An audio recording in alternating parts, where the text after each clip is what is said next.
Means भाई इसके अंदर कुछ आप लोगों के थ्योरेटिकल पार्ट भी आता है, cash flow, ratio, comparative, common size, इसको छोड़कर भी कुछ ऐसा पार्ट है जो कि आप लोगों के पेपर में पूछा जाता है।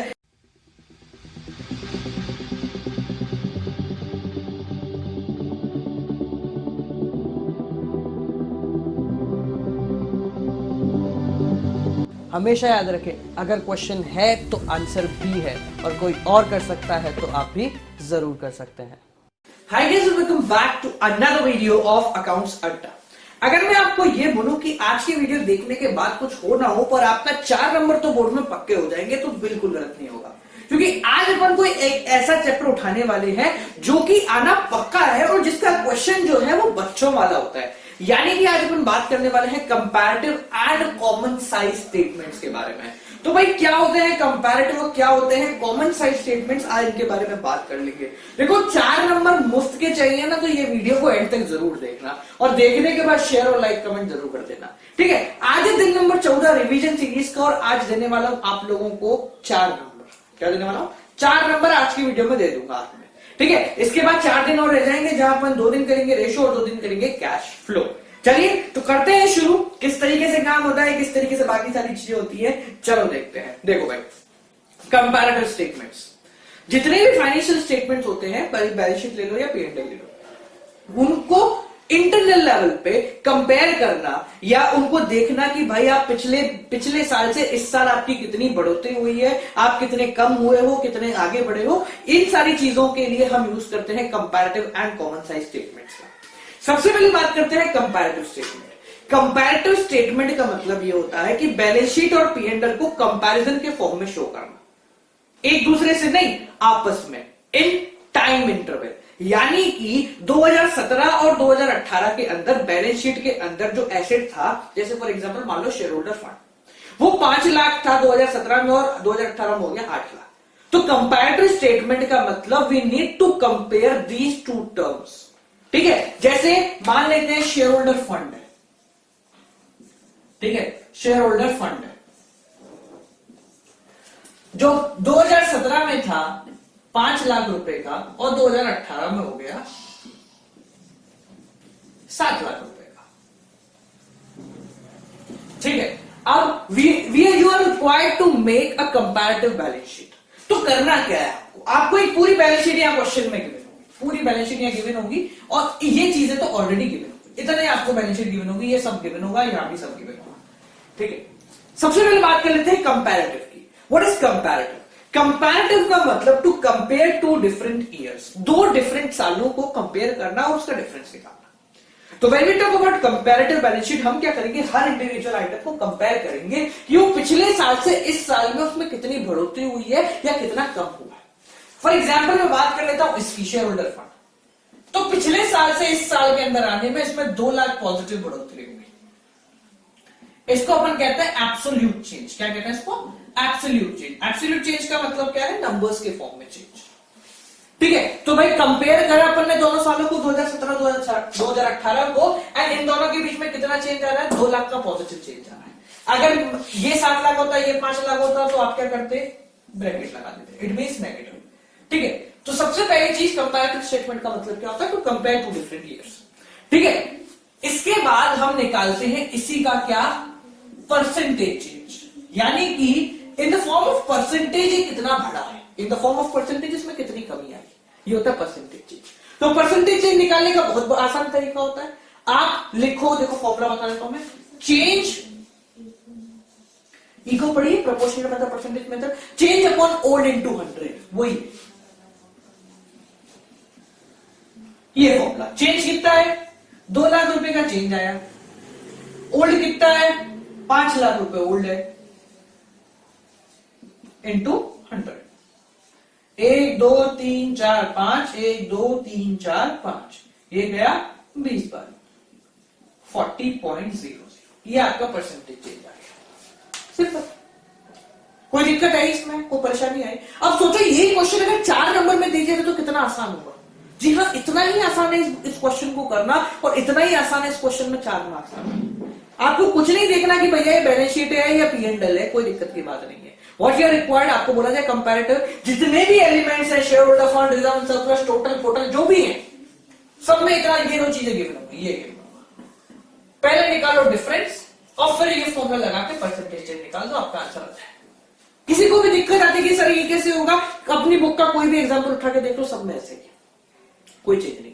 Comparative, let's talk about common size. तो कॉमन साइज पढ़ने से पहले मैं एक क्वेश्चन के बारे में आपको बताता हूं जो मेरे नजरिए में आया है, जो मैंने देखा है, और जो क्वेश्चन मुझे लगा कि यार ये, फिर मैंने बच्चों से पूछा तो वो बोले कि सर ये नहीं आता। मैंने कहा भाई क्यों नहीं आता, क्योंकि उस भाई ने कभी भी स्टेटमेंट ऑफ पी&एल नहीं पढ़ा था। क्या नहीं पढ़ा था उसने?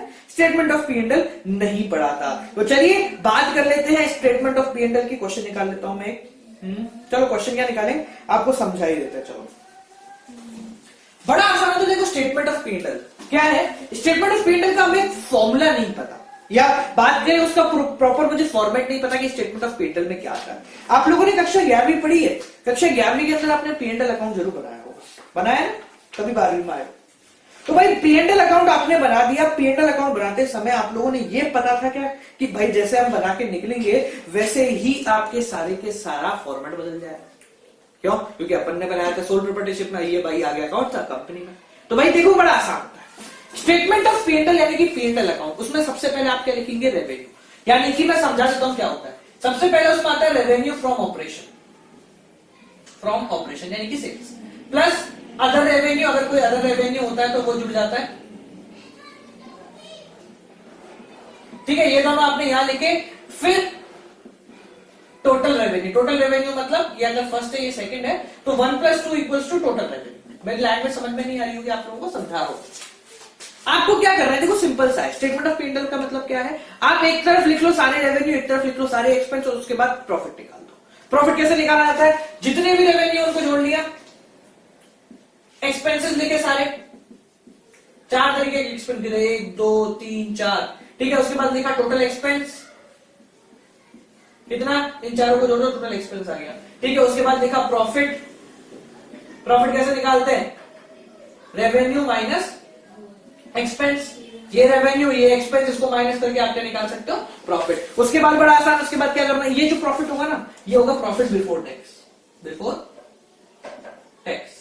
ठीक है, उसमें से लेस कर दो टैक्स, आपका आ जाएगा प्रॉफिट आफ्टर टैक्स। ये एक छोटा सा ऐसी चीज है जो कि क्या होता है कि हम लोग भूल जाते हैं कि भाई ये ऐसा सच में था क्या। क्यों भूल जाते हैं? क्योंकि दिक्कत यहां सिर्फ इतनी सी आती है कि हमने इस फॉर्मेट को कभी नहीं पढ़ा। ये फॉर्मेट बड़ा आसान है। क्या लिखा? सबसे पहले रेवेन्यू लिखे, टोटल रेवेन्यू हो गया। एक्सपेंस लिखे, टोटल एक्सपेंस हो गए। प्रॉफिट निकालना है, रेवेन्यू माइनस एक्सपेंस, प्रॉफिट हो गया। उसमें से टैक्स बिफोर टैक्स, उसमें से टैक्स माइनस करा, प्रॉफिट आफ्टर टैक्स हो गया। ये डायरेक्ट क्वेश्चन होते हैं, इनमें किसी भी तरीके कोई दिक्कत परेशानी नहीं आनी चाहिए। ठीक है, हाँ कुछ क्वेश्चन ऐसे होते हैं, जैसा कि मैं एक क्वेश्चन आप लोगों को समझाऊं। हाँ देखो मेरे सामने आ गया वो, जैसे रेवेन्यू फ्रॉम ऑपरेशन आपको गिवन है, अदर इनकम बोला गया है 15%। यहां क्वेश्चन में फंस जाते हैं। ठीक है, हमें बोला भाई ये रेवेन्यू फ्रॉम ऑपरेशन 50 लाख है, उसके बाद बोला अदर इनकम जो है ना वो 15%। अब आप कंफ्यूज, सर 15% किसका? तो क्वेश्चन में लिखा हुआ है यहाँ पे 15% ऑफ रेवेन्यू फ्रॉम ऑपरेशन। आपको ये फॉर्मेट याद रखना है। रेवेन्यू फ्रॉम ऑपरेशन, कोई और इनकम है तो वो दोनों को जोड़ा तो आ गया टोटल रेवेन्यू। टोटल इनकम है, टोटल रेवेन्यू। ठीक है, उसके बाद एक्सपेंस जितने भी है वो सारे एक्सपेंस लिख दो। टोटल एक्सपेंस आ गया, रेवेन्यू माइनस एक्सपेंस कर दिया, प्रॉफिट बिफोर टैक्स आ गया। उसमें टैक्स रेट जितनी भी गिवन है, यार टैक्स रेट गिवन है 30%, तो इसका निकाला 30%, आपका आ गया रेवेन्यू आफ्टर टैक्स। ठीक है, ये एक छोटी सी चीज है जो शायद कहीं नहीं बताई जाती है, वो चीज है जो कि शायद आप लोगों को गड़बड़ कर जाती है। ठीक है, बात कर लेते हैं भाई कॉमन साइज क्या होता है। व्हाट अंडरस्टैंड बताते हैं हम common size statement. Common size statement जो होते हैं वो बड़े आसान। कॉमन साइज यानी कि आप सबको जितने भी एलिमेंट है एक ही ढांचे में डाल रहे हो, यानी कि आप सबको एक ही ढांचे में डाल रहे हो in a common size, that is known as common size statement. मतलब बड़ा सा, देखो यार ध्यान सुनो, हमने क्या करा, ये बैलेंस शीट है, शेयर होल्डर फंड गिवन है, मान लो रिजर्व एंड सरप्लस गिवन है, मान लो 1 लाख है, और कितना मान लेना 2 लाख। ठीक है, और बाकी सारी चीजें, और बैलेंस शीट में लाइबिलिटी साइड का टोटल मान लेते हैं कितना है, 10 लाख लेते हैं, इसका 10 लाख। ठीक है, और इस भाई का है 14 लाख। ये आपका टोटल है, उसके बाद नीचे एसेट्स वगैरह सब गिवन है। ठीक है, अब समझना व्हाट इज कहते हैं कॉमन साइज। कॉमन साइज का मतलब, कॉमन साइज मतलब एक ही ढांचे के अंदर। तो हम क्या करेंगे, हम ये कॉमन साइज स्टेटमेंट का मतलब ये पता लगाओ कि टोटल में तेरी भागीदारी कितनी है। कॉमन साइज मतलब टोटल के अंदर तेरी भागीदारी कितनी है। यानी कि ये जो एसेट्स लायबिलिटी टाइप का टोटल है 10 लाख, इसमें इस भाई की भागीदारी कितनी है, ये हो गया कॉमन साइज। इसी में इसकी भागीदारी कितनी है, ये होगा कॉमन साइज। इसी में अगर कोई और चीज है तो इसकी भागीदारी कितनी है, ये होगा कॉमन साइज। यानी इस कॉमन साइज के अंदर कितना पार्ट ये लोग कवर करते हैं। उसी तरीके से अगर 2018 की बात की जाए तो कॉमन साइज हो गया ये। कॉमन साइज किसको लेते हैं, कॉमन साइज लेते हैं बैलेंस शीट बना रहे तो आप टोटल को ले लेंगे कॉमन साइज। ठीक है, टोटल या तो लायबिलिटी वाला और एसेट वाला दोनों बराबर होते हैं, तो टोटल को आप कॉमन साइज ले लेंगे। ठीक है, इसमें इस 14 लाख में 7 लाख कितनी भागीदारी का आता है, इस 14 लाख में ये 2 लाख कितनी भागीदारी रखता है, ये होता है common size. And when you form common size statement you are not required to find out absolute change, क्योंकि हम कंपेयर नहीं कर रहे, हम सिर्फ भागीदारी पता कर रहे हैं। You are required to find out percentage, सिर्फ परसेंटेज निकालना आपको। कैसे, फॉर्मेट बिल्कुल यही रहेगा, पर इसमें ये दो चीजें बदल जाएंगी। या चेंज की जगह individual item upon total item into 100, individual upon total into 100। जैसे कि फॉर एग्जांपल इसमें बोलूं तो इसमें परसेंटेज कितना होगा, कितनी इसकी भागीदारी होगी। देखो इंडिविजुअल यानी 5 लाख अपॉन टोटल कितना है 10 लाख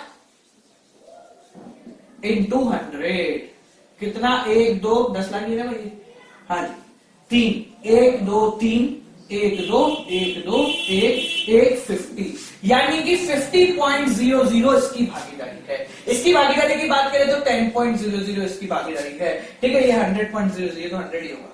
ये क्या है, ये मैंने इंडिविजुअल भागीदारी निकाली है, इंडिविजुअल शेयर निकाला है in the complete common size. ठीक है, ऐसे ही आपके पास अगर बैलेंस शीट का आ जाए तो ये दोनों गिवन होंगे, इसकी भागीदारी निकालो कॉमन साइज। वैसे ये 2017 की हो गई, ठीक है ना। और इसी तरीके से आपको 2018 की निकालनी है तो 7 lakh divide by 14 lakh into 100, यानी 50.00 आ रही है। चेंज हो जाएगी तो मेरे हिसाब से आ रही है 2 लाख अपॉन 14 लाख इंटू 100। ठीक है, इस तरीके से आपको ये करना है। ठीक है, तो ये बड़ा आसान है।